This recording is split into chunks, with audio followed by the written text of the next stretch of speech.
Siamo di fronte a una piccola grande rivoluzione, sostanzialmente pensare a un sistema finanziario diverso da quello che c'è stato fino ad oggi e quindi a un modello di sviluppo sostenibile diverso è possibile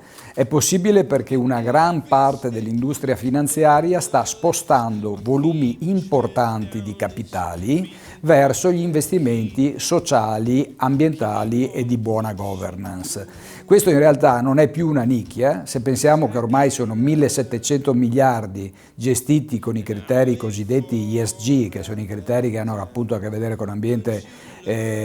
sociale e buona governance, e quindi non è più una nicchia. Il fatto che non sia più una nicchia è in grado di cambiare la mentalità sia degli investitori che dei risparmiatori verso gli obiettivi delle Nazioni Unite, gli SDGs, che puntano appunto a un mondo più sostenibile.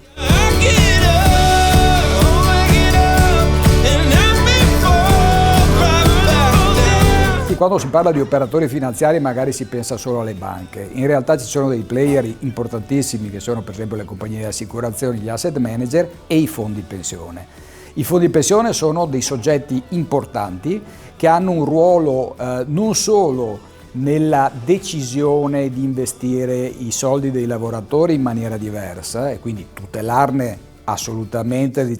la redditività e l'abbassamento del rischio, ma hanno anche un ruolo, se mi consente, di contagio, nel senso che un'esperienza importante di un fondo pensione in questa direzione costituisce un contagio per tutta la catena dei fondi pensione e delle casse di previdenza, per esempio.